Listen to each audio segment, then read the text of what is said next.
Hey everybody, and welcome back to another episode of Bayt.com's Career Talk. I'm Hatem.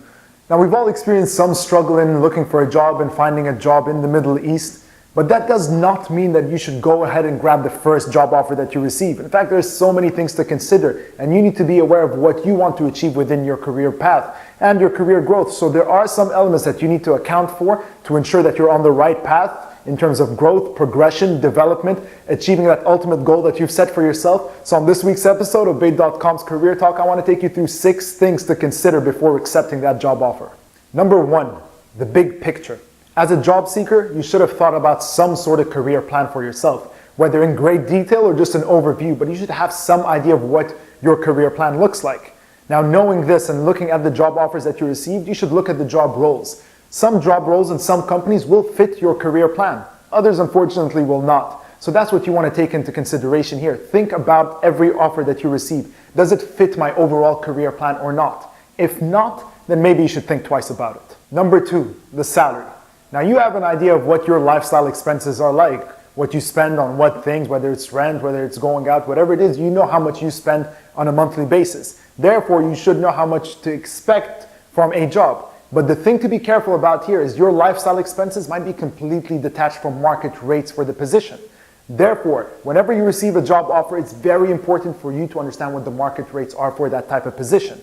Now, if you don't know, it might be worth your while doing some research online, trying to find out any information you can about how much such a role pays within your market. And if you can't find the information, ask some friends, ask some family, someone within the industry who might be able to help you out. Or look at some other job descriptions. Some job descriptions do list the market range or the salary range that they're paying for that position.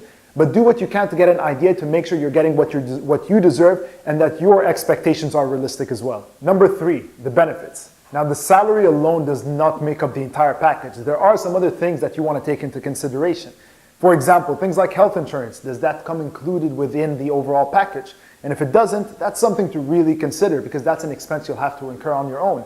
Other things to understand is the job role itself. What's expected? Does it expect you to move around a lot, maybe travel to different cities? If so, are travel expenses compensated for within the package or not? Or are these things that you have to pay for yourself? You need to understand every expense that's required from you within that job in itself, as well as the other expenses that you'll have to incur for yourself. Are there opportunities for development, for training, things that would help you grow? You might want to take that into consideration in the overall package as well. Do they give you a flight ticket home? All these small things, whether they are expense related or growth and development related, in line with your career plan, will make up the overall package and will help you better assess the opportunity in front of you. Number 4, the growth prospects. Now, if you're a career-oriented individual, you'd ask the employer what the growth opportunities are for that role. Now, this is something that a lot of professionals overlook when evaluating a job offer. You're looking at what the offer is currently and whether it fits your needs right now. But if you're looking for long-term development and growth within your career path and in line with your career plan,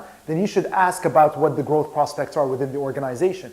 What happens after a year's time once you've put your best into that job? What are the possibilities of promotion, growth within that organization? Don't be afraid to ask your employer. It's great for you to give you some clarity in terms of your career progression, and it's also great for the employer to hear that you're also interested in the long-term opportunities available within their company. Number 5, the cultural aspect.